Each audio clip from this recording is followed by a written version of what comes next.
Buenos días, chicas. ¿Cómo están, chicos? ¿Qué tal? Paciente que está en Buenos Buenos días, días. doctora.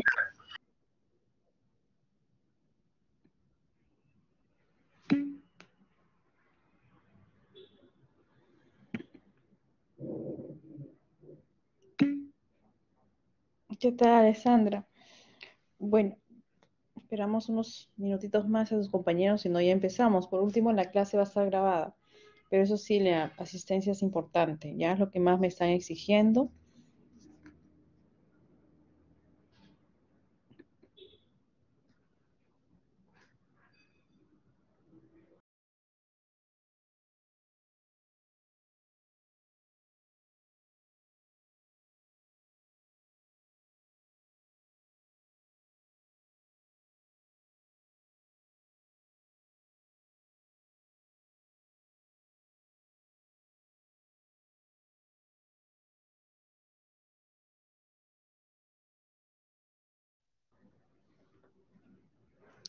Bueno, la clase de hoy día consta de los tumores pulmonares.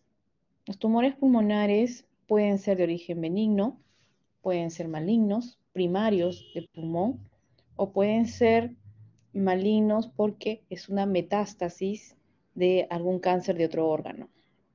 Vamos a empezar mencionándoles sobre los tumores benignos, que estos son poco frecuentes, más o menos son un 1% de todos los tumores pulmonares habidos y por haber.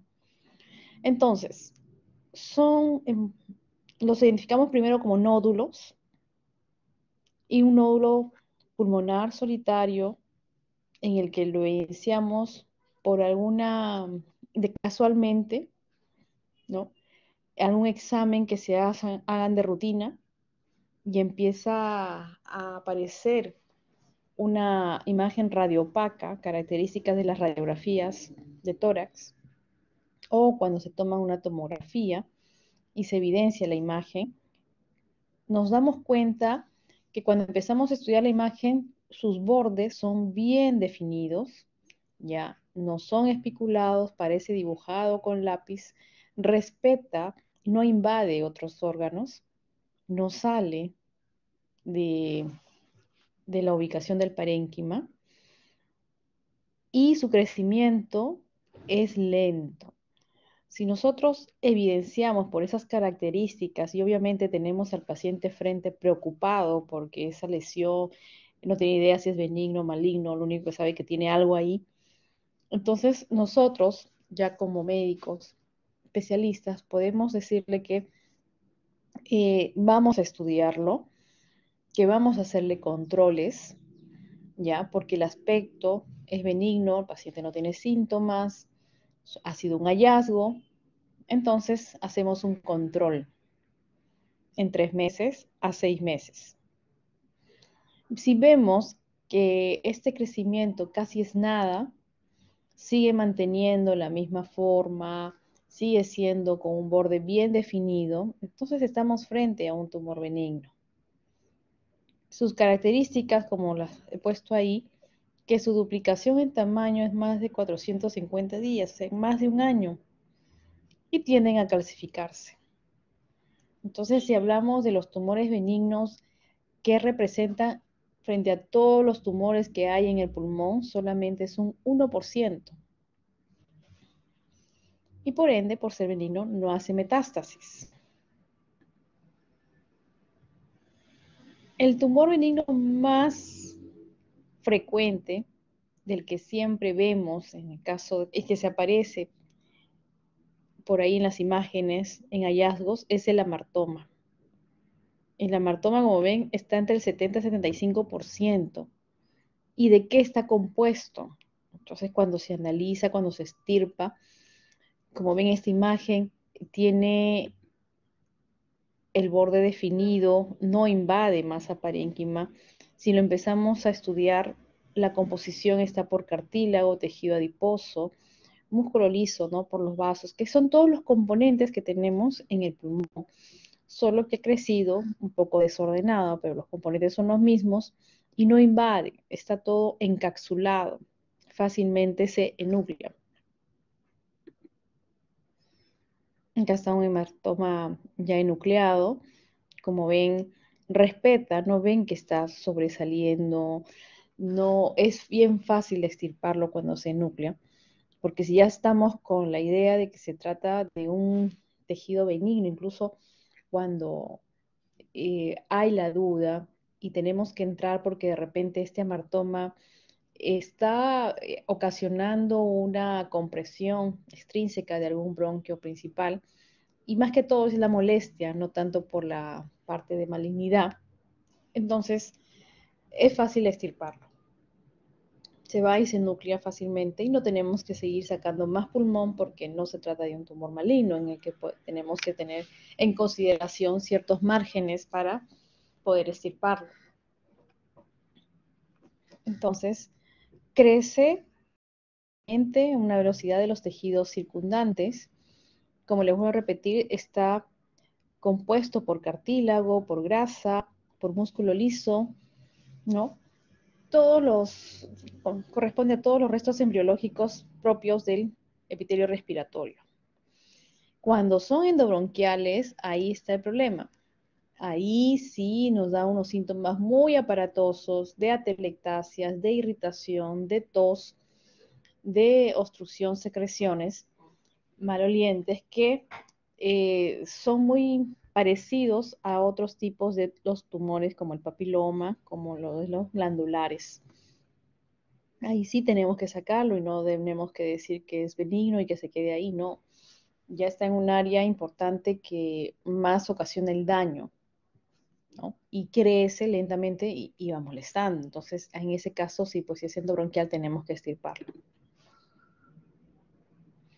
Y así llegan los pacientes, porque como es asintomático esto, generalmente eso se ve en los hallazgos por controles en los trabajos, de los chequeos ocupacionales que hay, que antes lo hacían 2 veces al año, ahora lo hacen 1 vez al año.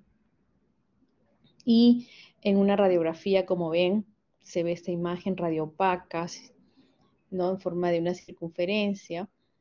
Vemos que no invade más, pero pedimos ampliar el estudio con una tomografía. Siempre se tiene que pedir una tomografía que sea con contraste, contrastada.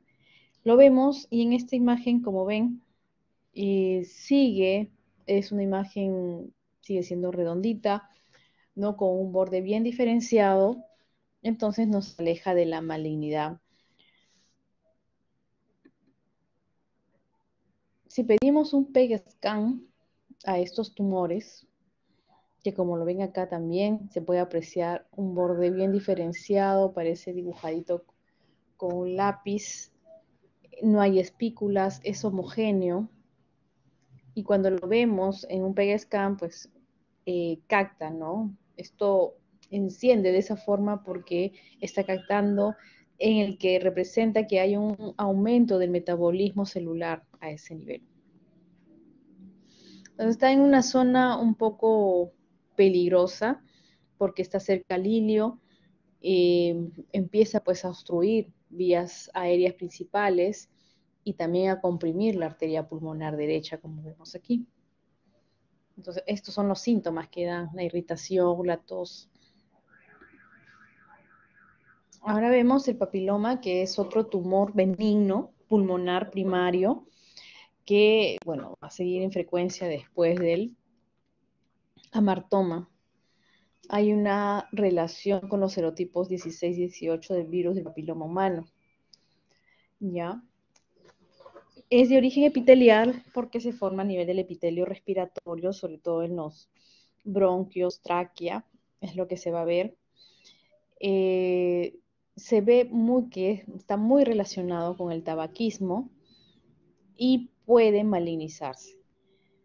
Más se va a presentar entre la quinta, sexta década de vida, ¿ya? Y vemos acá la imagen cómo crece, pero fácilmente se puede extirpar, ¿no? Haciendo una broncoscopía rígida y colocando pues no todo el material con el que uno realmente trabaja para poder cauterizar y extirpar este tumor. O sea, para saber a qué tumor nos estamos enfrentando, se hace la biopsia primero y sabemos que es un papiloma, entonces venimos con toda tranquilidad a extirparla, ¿no? A extirparla, sabemos que no invade más, que está a nivel epitelial y bueno, porque toda esa información ya nos da la biopsia. Entonces sabemos de quién se trata y de esa forma vamos a saber cómo atacarla, ¿no? Bueno, esta es otra imagen. El adenoma de glándulas mucosas es otro tipo de los tumores primarios de pulmón. Ya, el origen sería pues tenemos en el epitelio respiratorio tanto células del epitelio pseudo estratificado, cilíndrico ciliado, porque tienen cilios, y a los costaditos, entre estas células, tenemos células glandulares que son las que ocasionan el moco, generan el moco.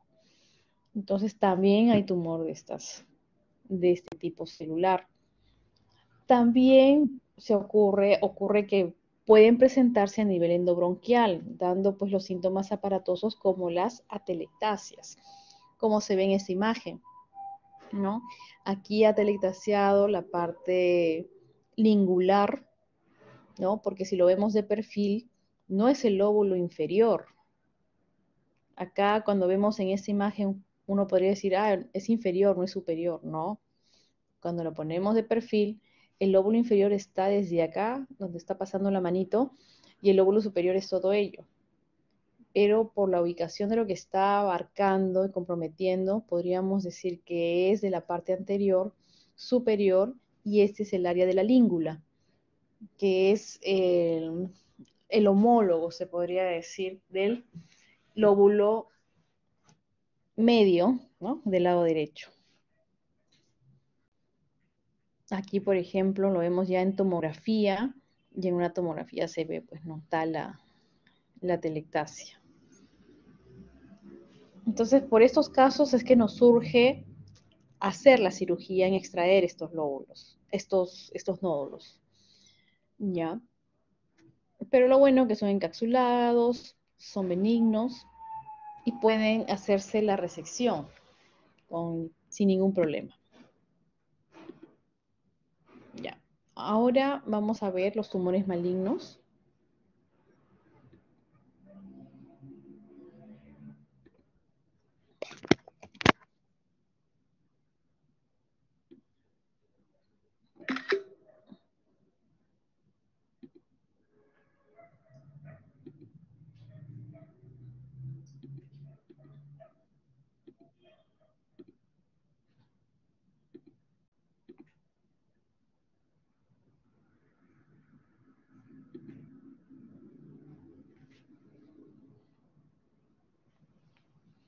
Bueno, los tumores pulmonares malignos,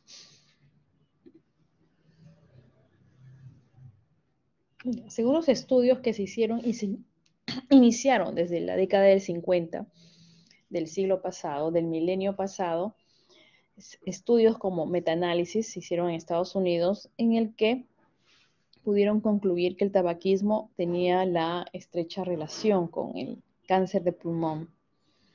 Entonces, empezaron a estudiar a todos los pacientes con cáncer y vieron pues, que estos tenían sus antecedentes de tabaquismo. Y concluyen que es una de las formas de cáncer más prevenible, ¿no? Ahora, el 80% responsabilizado al tabaco de los hombres, un 90% tenían que ver con el tabaquismo y de mujeres 79%. ¿Ya? La incidencia a nivel mundial, y esto me agrada ponerles porque así como hay casos nuevos, cada año, estamos hablando 1,2 millones de casos nuevos, así como aparecen, así se van, ¿no? Al año fallecen 1,1 millón de muertes por cáncer de pulmón.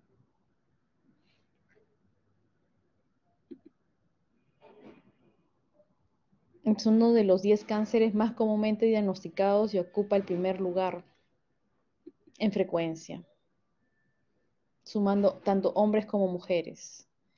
Todos sabemos que en los varones el cáncer más frecuente es la próstata, pero el cáncer que más mata al hombre por cáncer no es la próstata, es de pulmón. Igual en las mujeres, todos sabemos que el cáncer de mama es el más frecuente en mujeres. Sin embargo, ¿qué cáncer más es el que ocasiona la mortalidad a las mujeres? No es de la mama. La mama ocupa el segundo lugar. El primer lugar vendría a ser de pulmón.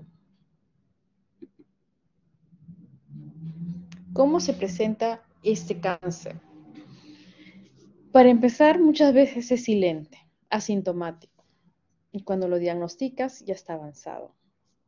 Por eso sirve mucho hacerse los controles, porque cuando te haces los controles y ves y evidencias que todavía está en nódulo, no ha salido del pulmón, puedes hacer muchas cosas, puedes controlarlo, puedes extirparte, puedes operarte, ¿ya? Y los síntomas frecuentes es tos, el mayor síntoma, 8,75%, que es un síntoma tan simple que muchas veces todos decimos y nos automedicamos. Y acá viene el problema de nuestro país, porque esto es algo cultural.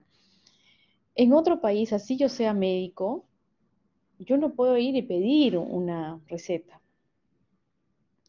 Muchas veces he estado en el extranjero y por más dolor de cabeza y esto, no fácilmente te dan un fármaco si no es con la autorización de un médico. Pero acá te lo venden. Y hay cuantas, he visto muertes acá por, por shock anafiláctico. Sin embargo, ¿quién controla eso? Nadie. Y lo siguen vendiendo y siguen vendiendo. ¿Y quién te lo receta? Porque nos da una tos y uno va a la farmacia, en la farmacia te lo receta una chica que recién está empezando a trabajar en ventas y lo primero que le preguntas es, ¿qué me puedes dar para la tos? Ah, eso, y te da una relación de cosas y de marca y te lo vende. A ella le hacen caso, pero al médico no. ¿Por qué? Porque el médico tengo que sacar cita, obviamente, tengo que pagar hasta que me atiendan, demora, no, yo quiero algo rápido y que me corte. Son las típicas palabras que se escuchan. Ya, sin embargo, tomó sus pastillas, tal paciente, no le pasa, no le pasa. Imagínate, hasta puede ser una tuberculosis, que es lo que más frecuente hay en nuestro país. Sin embargo, la automedicación no sirve y al no servir ya van, piden más fármacos, no mejora, se agrega ya dolores, malestares, recién van al médico general, ya, hasta conseguir una cita por salud, 3 meses, pero hasta que vayan al MINSA, primera cita creo como que te dan más rápido. Esto es el caso del peruano de a pie, de lo que vive. Porque el que tiene dinero se va a la clínica y ese mismo día lo atienden. Y ese mismo día te toman la placa, la tomografía, ese mismo día te diagnostican por sospecha y te están programando para una biopsia. Mientras tanto, aquí no. Aquí después el médico general le da sus antibióticos, como a todos los pacientes de rutina, antibióticos, estás con tos, y empiezan a darle sus. Pasan los 7 días de antibiótico, el paciente sigue tosiendo, sigue mal, sigue con sus flemas amarillentas y sigue con el malestar. El cáncer también da fiebre, empieza a dar fiebre, empiezan a confundirlo con una infección, le ponen hasta traqueitis, bronquitis, todo lo que encontramos en las historias de los pacientes. Traqueitis, bronquitis, pero nadie le pide una placa. Y cuando ya le piden una placa, y por suerte se ve algo en la placa, porque una radiografía de tórax tiene un 60% de sensibilidad. Imagínate su mala suerte el paciente que esté dentro del 40% que teniendo una lesión no se ve en la placa. Peor, le dicen no tiene nada, vaya a su casa. O si no, si se llega a ver algo, ya le piden una tomografía. Y si estás en el seguro, hasta que te den la cita de tomografía, pasaron otros 3 meses. Pero de repente el paciente tiene la suerte de que en casa alguien le pueda dar para su tomografía y ahí ya se puede evidenciar que tiene una lesión. Va al neumólogo, el neumólogo intenta hacerle sus biopsias percutáneas o por broncofibroscopía si es que el tumor es periférico como este y está cerca al ilio, le puede hacer la broncoscopía y ahí puede hacer la biopsia, pero si ya es periférico acá no llega. Intenta hacerle percutáneamente, o sea, con una aguja, ¿no? Pasa toda la pared torácica, llega hasta esta zona, bajo guía ecográfica o por TAC. Pero, ¿qué es lo que vemos frecuentemente, no? Músculo, el resultado de la patología que duró como 9 días, músculo, grasa, varias cosas, pero no el tumor. Muy pocos casos se ven que sí le dan al tumor. Y ya cuando después le repiten y otra vez no se da, recién mandan al cirujano de tórax. En total, el paciente ha perdido tiempo como 9 meses en todo desde que se siente mal. Le hacemos la biopsia por VAPS y vemos que se trata de un cáncer. Entonces, este paciente ha pasado por tos, hemoptisis, fatiga, dificultad respiratoria. Cuando ya los casos están más avanzados, ya vemos síndrome de vena cava, vemos el clubbing, el taponamiento cardíaco. El clubbing son los dedos en palillos de tambor, ¿ya? E incluso cuando ya se afecta el cáncer, por ejemplo, llega a afectar el nervio recurrente laringio en el lado izquierdo, el paciente va teniendo problemas con la voz.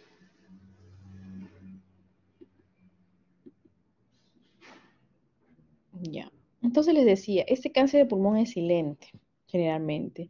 Y los pacientes que llegan a nosotros para ser operados con fines curativos, no con las fines de la biopsia nada más, sino ya para saber que yo ya sé que tiene cáncer y que está con un estadio clínico inicial y que se puede operar, se puede salvar. Entonces, ¿qué hacemos? Lo programamos y hacemos la lobectomía después de muchos estudios y obviamente si le va a sacar un lóbulo tenemos que hacer el estudio con el neumólogo, ver si el paciente va a tolerar la cirugía. De repente es alguien que tiene fibrosis pulmonar y encima le vas a sacar el lóbulo, va a morir por tu cirugía. Entonces, todo paciente es diferente, ¿no? Al paciente hay que estudiarlo integralmente. Está bien, sabemos que en un estadio clínico puedo hacer una lobectomía o una neumonectomía en caso haya, dependiendo de lo que invade, pero tenemos que saber si el paciente lo va a tolerar. Entonces, solamente a nosotros, de todos los pacientes que tienen cáncer, el 15% son operables. El resto, 22%, ya hizo una invasión locorregional, ya ha ido a los ganglios mediastinales, ya ha ido a pared torácica, pericardio, estructuras contiguas, y un 56% ya ha hecho metástasis fuera del tórax. Entonces, miren, el 60% de los enfermos fueron asintomáticos, o sea, todo el que tiene cáncer de pulmón, un 60% no sentía nada, y se acudió y fue el médico, fue porque fue un hallazgo, nada más, porque el síntoma todavía ni lo siente. Entonces, para poder saber qué pacientes sí vamos a poder operarlos con fines curativos, tenemos que hacerle un estadiaje. El estadiaje consiste en que una vez que yo ya sé que tiene un tumor, una lesión, ya lo biopsié, ya sé que se trata de un cáncer, es la extensión que tiene el tumor. ¿Cómo se llama el tumor? Y la extensión a dónde ha salido el tumor. Sigue en tórax, salió, ¿no? Entonces las preguntas que nos hacemos como cirujanos es, ¿qué alcance tiene esta enfermedad? Y si se le puede operar para tratar esta enfermedad. Para ese estadio clínico, hacer el estadiaje clínico, tenemos el TNM de la octava edición. Desde el 2015 trabajamos con esta edición, ¿no? Que reemplaza la séptima. Y el cambio de uno a otro, ¿qué conclusión nos lleva? Que esta última octava edición le permite más chance quirúrgico con fines curativos al paciente.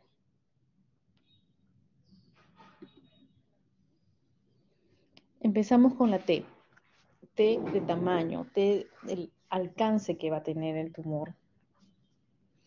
¿Qué significa un TX? Que el tumor no puede ser evaluado. Un T0 es que no hay evidencia de tumor cuando se hace una tomografía, que tiene que ser con contraste, cortes menos de 2 milímetros. El T1, ya estamos hablando de un tumor que tiene un tamaño hasta 3 centímetros o menos, ¿no? Y se subdivide en 1A, 1B y 1C. El 1A es hasta 1 centímetro o menos de este. El 1B va de 1 centímetro, más de 1 centímetro, a no más de 2. Y el 1C es de 2 a 3, a no más de 3 centímetros. El T2, acá estamos hablando de los tamaños, ¿no? De los nódulos. Acá en el T1 podemos decir que se trata todavía de un nódulo. Nódulo es menos de 3 centímetros. Pero cuando ya pasamos a T2, ya ese nódulo ya creció, ya dejó de ser nódulo, ahora se llama masa. Esto les digo para que cuando ustedes sean residentes, internos y presenten sus casos, ¿no? Empiecen ustedes presentando paciente de tantos años, bla, bla, bla, bla, bla. Imágenes, cuando lleguen imágenes se encuentra un nódulo de 2 centímetros, no puede decir un nódulo de 4 centímetros, sino que está mal dicho. Si ya se tiene 4 o 5 centímetros, estamos hablando de una masa, ubicado en tal lugar, de tales características, de tales bordes y todo eso, ubicación y todo eso. Ya, son detalles porque acá dicen algo mal, ya más o menos saben cómo, ya te van ubicando, ¿no? ¿Cuál es tu nivel cultural en esto? Ahora, en un T2, ya estamos en masa, se subdivide en T2A y T2B. T2A va de un tumor, una masa más de 3 centímetros, pero no más de 4. Y el T2B es un tumor de más de 4 centímetros, pero no más de 5. En un T3, esta masa va de 5 a 7 centímetros. No más de 7, ¿no? Por el T4 ya toma el 7. Pero además del tamaño que te dicen, ya te va diciendo qué estructuras más va invadiendo. Por ejemplo, llega ya la pared torácica, te compromete el nervio frénico, por eso vas a ver tu diafragma elevado. A ti te muestran una radiografía y ves el diafragma elevado, ya tú ya sabes que T1 y T2 no es. Puede ser un T3, que ya te compromete el diafragma, o T4, que puede ser un estadio más avanzado, sino que va sumando lo anterior, ¿no? Pero al menos T1 y T2 no es. Y obviamente, pues cuando el tamaño es mayor y va comprometiendo más estructuras, te va alejando de poder operarlo. ¿Ok? Llega al pericardio parietal y aparece un nódulo en el mismo lóbulo de esa masa. O sea, tengo mi masa que mide algo de 6 centímetros, vamos a poner de ejemplo en el lóbulo superior derecho, y encima hay un nodulito que está en el mismo lóbulo superior derecho. Puede ser un nódulo de 2 centímetros, entonces ya estamos frente a un T3.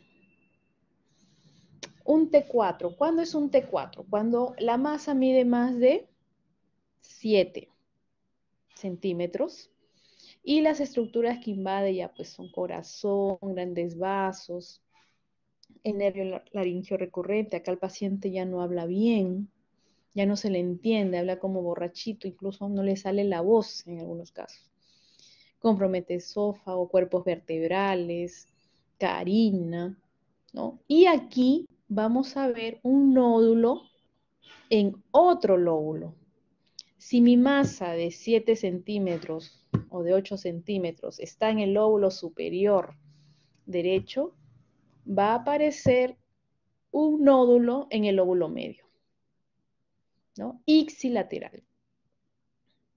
O sea, me aparece un nódulo en otro lóbulo del mismo pulmón comprometido. ¿Ven? Ese es el T. Para tener mi estadiaje, yo tengo que tener en cuenta el T, el N y el M. El T se refiere al tamaño y a la invasión de las estructuras por el cáncer. Cuando vamos a estudiar el N, que quiere decir el estudio ganglionar, los estacionamientos ganglionares que son 14 en el pulmón, en tórax, tenemos que tener en cuenta que para estudiarlos tenemos que hacer una mediastinoscopía. Una mediastinoscopía para estudiar los ganglios linfáticos que están alrededor de la tráquea. Entonces, la incisión que se hace es sobre el esternón. Al paciente se lo tiene que anestesiar, se hace en sala de operaciones. El paciente está sedado con intubación endotraqueal simple. No es la doble porque yo no voy a operar ahorita. Lo que quiero sacar es un ganglio en el tórax, pero para no abrir el tórax, como las toracotomías que ya hemos ido viendo con nuestros grupos, que ya ha ido llevando, esta incisión va a ser sobre el esternón, casi cuello. ¿Para qué? 2-3 centímetros sobre la horquilla y vamos disecando con nuestro dedo. Acá es una muestra de perfil. Tenemos acá la manito, está señalando el manubrio esternal. Inmediatamente detrás de ellos están las ramas de los grandes vasos, la arteria brachiocefálica, la vena brachiocefálica, aquí, y detrás de todo ello está la tráquea. Entonces mi incisión es 2-3 centímetros por encima de esta horquilla. Me voy hasta la tráquea, siento la tráquea obviamente disecado por los músculos del cuello, todo, y diseco, me voy entre la fascia pretraqueal y la tráquea y sigo ese camino. ¿Por qué? Porque acá van a ver ganglios en la azucarina que corresponde al grupo 7.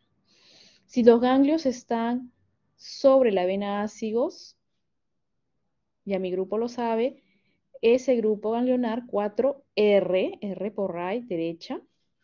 Si están más elevados en el lado derecho, sería el grupo 2R. Si están por el lado izquierdo, serían 2L. Y si están para el lado izquierdo, cerca entre el ángulo entre la tráquea y el bronquio izquierdo, sería pues el grupo 4L.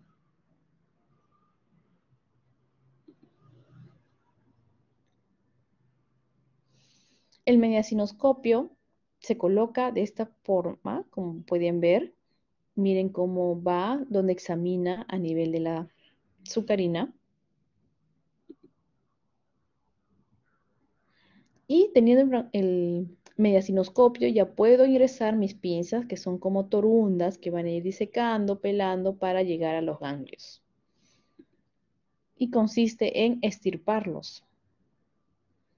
Entonces, acá me va a permitir extirpar ganglios y poder saber si es que el cáncer ya llegó ahí. ¿Y en quién no puedo hacer esta mediastinoscopía? Obviamente pacientes con coagulopatías, porque va a haber un sangrado, un síndrome de esclavina en que están dilatados todos los vasos por alguna obstrucción de vena cava, aneurismas de aorta ascendente o del callado de la aorta, estamos pues pasando por estos vasos, obviamente los vasos tienen que estar indemnes porque el mínimo movimiento de un aneurisma se rompe. ¿Y qué vas a corregir ahí si estás fuera, estás por el cuello? ¿Cómo lo controlas? Es una muerte fija. Bueno, y estas son contraindicaciones relativas, ¿no? Antecedentes de cirugía del callado, porque obviamente va a estar todo pegado ahí. Antecedentes de traqueotomía, porque no vas a poder disecar bien, todo está pegado. Radioterapia también, que todo esto lo fibrosa. Estos tejidos no vas a poder disecar bien. Entonces acá muestran grupos ganglionares. Acá ven ustedes hasta el número 10. 11, 12, 13 y 14 están dentro de todo el pulmón. El 10 es el único que ven acá de 2 cifras, que está un poquito fuera del pulmón, pero agarra el hilio, ¿no? El hilio, que es el bronquio principal. El grupo 7, que ya lo saben, en la carina.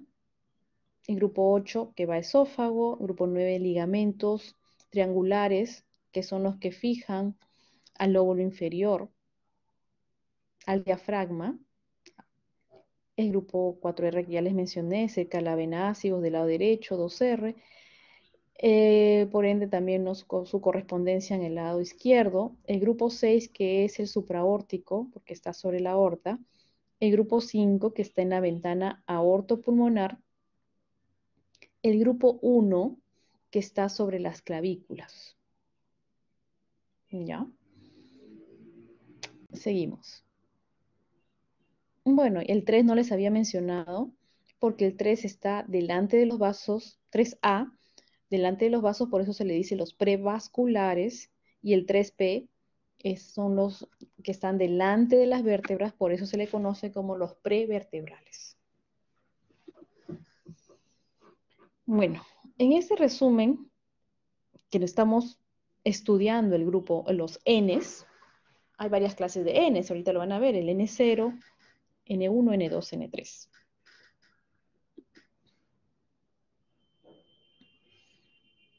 Vamos por acá para ver los tipos de Ns que finalmente yo voy a decir si el paciente se trata de un N0, N1, N2, qué es lo que voy a estudiar, ¿no? A esto quiero llegar. Ya el T ya lo tenemos, ya sabemos el tamaño, ya sabemos que invadió, ya tenemos ubicado el T. Ahora nos vamos al N. El N, pues, pueden ser ganglios linfáticos que no pueden ser evaluados, o ganglios linfáticos en el que no hay metástasis. Por ejemplo, hice la mediastinoscopía, vi un ganglio en el grupo 4R, lo extirpé, mandaron al patólogo, libre de cáncer. Eso significa N0. N1, ¿qué significa? Que hay metástasis en el bronquio ipsilateral, ¿ya? Y son nódulos intrapulmonares, como les dije, ¿no? Del grupo del 11 al 14 no veían ustedes en el gráfico que se vio, no lo veían en este.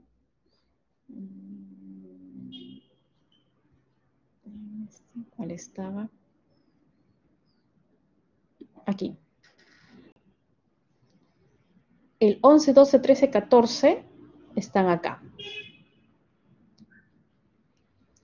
Los ganglios de los grupos 10, 11, 12, 13, 14, mejor dicho, todos los que tienen una sola cifra corresponden a los N1, como están acá. Nódulos N1. ¿Ya? ¿Y quiénes van a ser N2?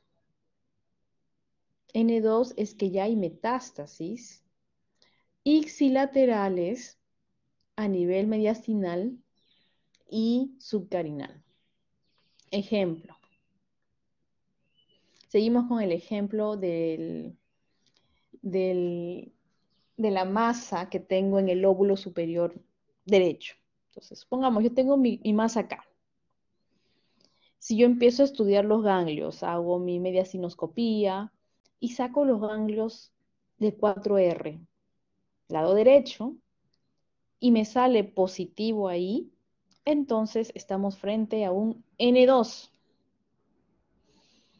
Saqué el lado izquierdo también y en ese caso me salió un negativo, ¿no? O sea, mi 4L, mi 2L me salió un negativo, en cambio el otro lado derecho me salió positivo. Entonces, cuando se trata de una invasión ipsilateral a nivel mediastinal de tu tumor, estamos pues hablando de un N2.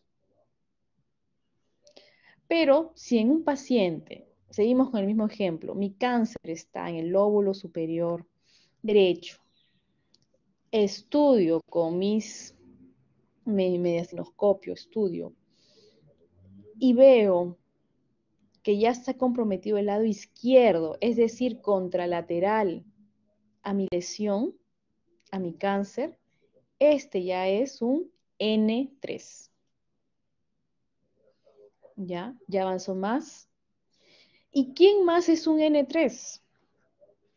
Si yo cuando estoy haciendo mi mediastinoscopía y estudio, saco ganglios tanto derecho como izquierdo sobre las costillas y estos me salen positivo a cáncer de pulmón, estamos hablando de un N3.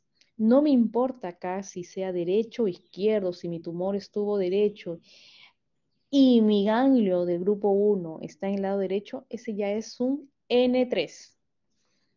¿Ya? Eso es lo que quiere decir estos Ns. Aquí está el N0, libre de cáncer, N1, que son los estacionamientos comprometidos ganglionares del 10 al 14. El N2 son metástasis, ganglios que tienen metástasis a nivel mediastinal ipsilateral o subcarina. Y el N3, como ven, es una metástasis al mediastino contralateral o contralateral ilial, pero es contralateral. O como dicen, ipsilateral o contralateral del grupo de los nódulos linfáticos supraclaviculares y de los escalenos, que es el grupo 1. ¿Ya? ¿Está claro? Ahora estudio el M. El M quiere decir distancia de las metástasis, ¿no? Metástasis a distancia si es que tenemos estas lesiones. Tengo mi cáncer de pulmón y, por ejemplo, hay una sospecha de que se ha ido a, no sé, a hueso, ¿no? De más frecuente sale, ¿no? O suprarrenales. Estudio la lesión que está en suprarrenales, sale que está libre de cáncer, entonces es un M0. Por eso, para estudiar las metástasis a distancia, uno tiene que hacerle un PET scan al paciente desde la cabeza hasta los dedos de los pies, ¿no? Un estudio total donde me demuestre que no hay cáncer, ¿no? A distancia. ¿Qué hacen los radiólogos? Estudian dónde es más frecuente los cánceres. Entonces empiezan el cáncer de pulmón, ¿no? Glándulas suprarrenales, a hueso, y empiezan con más ahínco a ver esas partes, ¿no? O cuando hay metástasis únicas a cerebro. M1 quiere decir que sí hay metástasis a distancia, y esto se subdivide en 3. M1A, M1B y M1C. El M1A te habla sobre nódulos que hay a un lóbulo contralateral. Seguimos con el ejemplo de mi masa que está en el lóbulo superior derecho y que en mi tomografía, en busca de ubicar si hay más cáncer a distancia, veo que hay un nódulo, pero ya no en el lado derecho, ni en el lóbulo, en otro lóbulo derecho, sino ya en el pulmón izquierdo. Y en el pulmón izquierdo, pues, vemos, ¿no? Que hay un nódulo, se estudia ese nódulo, vemos que ya tiene cáncer, entonces ya es un estadio, una metástasis, ¿no? Se considera metástasis, o si ya ha habido compromiso tanto en pericardio como en pleura, pero con efusión líquido, ¿no? O sea, que causa derrames de estos, tanto de pericardio o de pleura. M1B si hay una metástasis única fuera del tórax, a un solo órgano, por ejemplo, cerebral, hueso, ¿no? Y M1C ya si hay múltiples metástasis fuera del tórax, ¿no? O en varios órganos.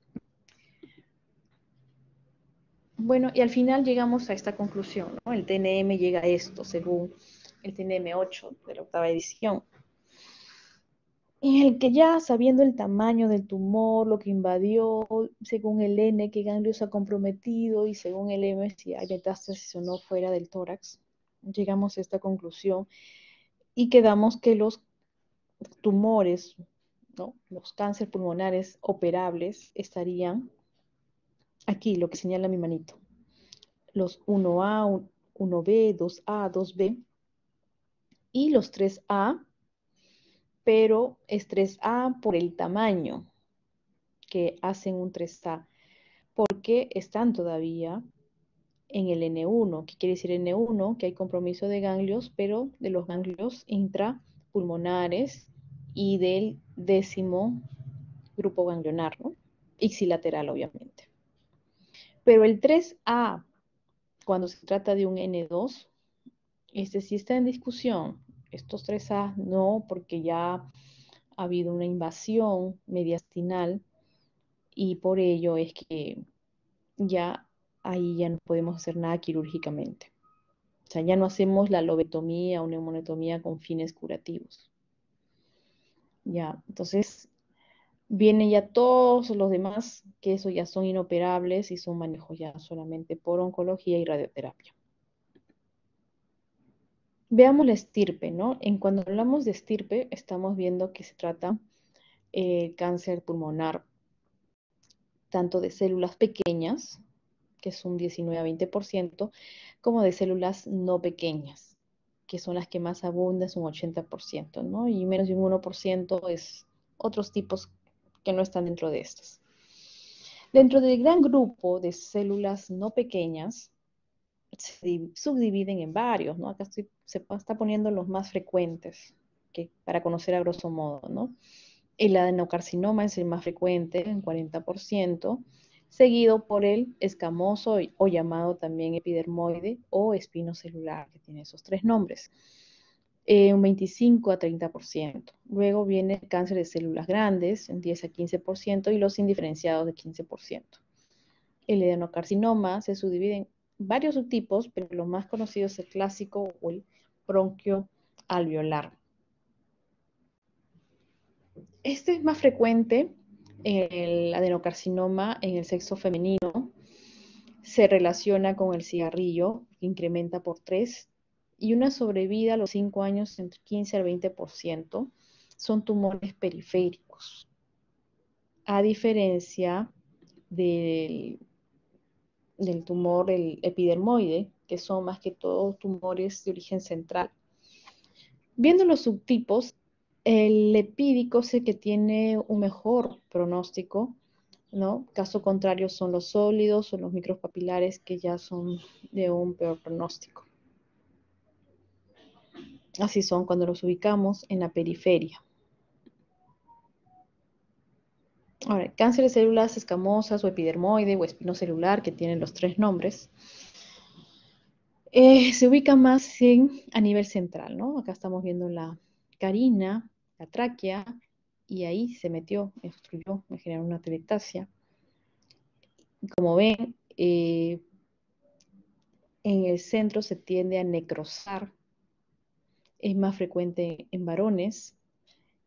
El riesgo por el cigarrillo acá es mucho más alto, porque el riesgo se incrementa a, 25, a diferencia del adenocarcinoma, que era solamente el riesgo por 3, acá por 25. La sobrevida a los 5 años es similar al otro, 15 a 20%, ¿no? Y es un tumor central. Cavita, ¿por qué? Porque se necrosa.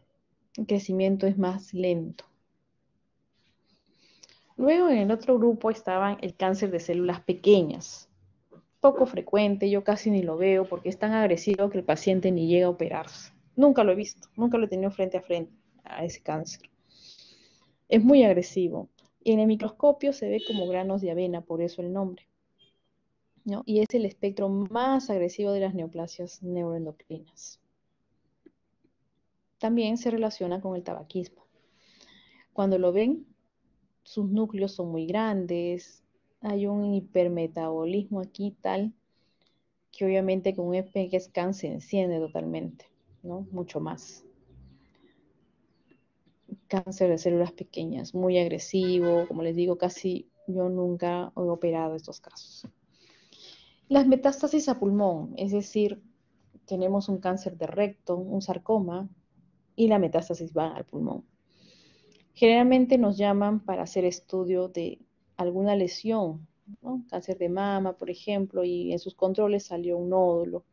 Vamos a estudiarlo, ya pues ha ido la metástasis ahí por inicios de células de la mama, ¿no? Y cuando es única, sí ayuda a que uno pueda extirparlo, mejora su pronóstico. Pero como cuando ya son varias, como estos casos que ven aquí, o de esta radiografía, ni tocarlo porque acelera su muerte del paciente. ¿Ya? Entonces, estos casos no, pero metástasis únicas sí todavía operamos y se han visto resultados que mejoran, ¿no? Extiende más la sobrevida en el paciente. Miren qué de agresivo es el cáncer de células pequeñas. O sea, este no solamente está en el pulmón, ya invadió corazón. O sea, este es inoperable, desde que lo ves, diagnostica, ya está haciendo derrame. Miren cómo son los bordes, ¿no? los bordes acá no son lisos como cuando vimos los tumores benignos primarios, ¿no? De pulmón, el amartoma, no son así. Miren qué heterogéneos, la forma que invade, el derrame que ocasiona, y mira cómo invade el corazón. Salió del pulmón y va para allá. Genera telectasia, genera trombosis, el paciente se muere por una trombosis, ¿no? De las arterias pulmonares. Y también, miren, compromiso ya del corazón. Bueno, acá hablan sobre supervivencia a los 5 años, ¿no? Con y sin tratamiento. Diagnostican este caso de cáncer de células pequeñas, por ejemplo. 4 meses no le das tratamiento, se muere. Con tratamiento, sobrevida de 17 meses. Curación un poco baja, dependiendo, pues, ¿no? del estadio en que lo has encontrado. En el estadio limitado, en este caso. Estadio extendido, ya un 3%, baja la probabilidad de supervivencia. Al diagnóstico y sin tratamiento, fallecen, pues, a los 4 meses. Con tratamiento, 8 o 10 meses. Pero este tratamiento que les dan realmente a los pacientes con estos cánceres terminales, la verdad que padecen tanto que a veces uno evalúa si es que ameritamos darle. Es mi punto de vista, ¿no? Darle para que tenga un sufrimiento tal de dolor, porque tantos le damos el tratamiento, bajan sus defensas, fácilmente se infectan, llegan a la emergencia con un shock séptico, a pesar de todos los cuidados, y realmente es para evaluarlo, ¿no? Según mi punto de vista. Bueno, ¿y a dónde disemina? ¿A dónde sale cuando sale del tórax el cáncer de pulmón? Hueso, hígado, cerebro, glándulas adrenales. Entonces, ¿dónde pone el radiólogo, ya sabiendo el diagnóstico, dónde va a tener mayor atención para ver si hay algún signo de que ha ido hasta ahí el cáncer? Bueno, una vez que ya hicieron ustedes su estadificación del cáncer, si saben que está en estadio 1, está en estadio inicial, puedo operarlo o no, ya, está en estadio temprano, entonces podemos operarlo, pero ya les dije, no vayamos de frente a operar, tenemos que saber si el paciente te lo va a tolerar y para eso tenemos que hacer la estadificación fisiológica. Todo paciente que tiene cáncer estadio temprano, ¿lo opero? No, tenemos que hacerle su espirometría, ver cómo está el volumen expiratorio forzado al primer segundo. Si ese volumen es más de 2 litros, tolera esta neumonectomía. Si es más de 1,5 litros, tolera la ovectomía. Y esto hay que tenerlo bien en cuenta. Puedes hacer una operación muy bonita, no le duele, con un corte chiquito, todo, pero no te tolera esto. Hay que ver bien si el paciente lo va a tolerar. Hacer hincapié en esto. Las cirugías de cáncer de pulmón, hacemos segmentectomía generalmente a pacientes muy mayores, más de 80 años, porque en ellos está más limitada la función respiratoria. Y sacarlo todo un lóbulo, la verdad que el paciente no se muere por el cáncer, se muere por lo que tú le has operado, porque no va a tolerar a su edad. Entonces solamente ellos, segmentectomía, extirpar el cáncer. Hay reportes de que te respaldan el hacer solamente ese tipo de cirugías. Lobectomía, sacar todo un lóbulo. Neumonectomías, extirpar todo un pulmón. Pero en quienes está contraindicado. Ya me dice el residente, sí, doctora, está estadio temprano, el paciente tolera el LOBE, tolera esto. Y empieza a preguntar, ¿ha tenido infartos? Se pone a revisar la historia. No está en la historia, se van a preguntarles. ¿Cómo está su volumen expiratorio forzado al primer segundo? Menos de 1 litro. No se le hace nada, ni segmentectomía ni nada. El DELCO es un estudio similar, o sea, trata de ver algo similar como el BEF, si realmente va a tolerar el paciente, ¿no? Si es menos del 40% del estudio del DELCO, entonces no debería operarse.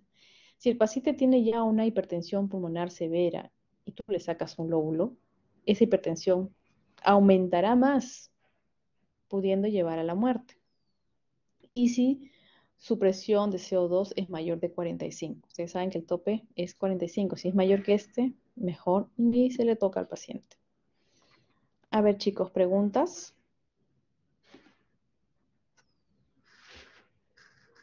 ¿Dudas?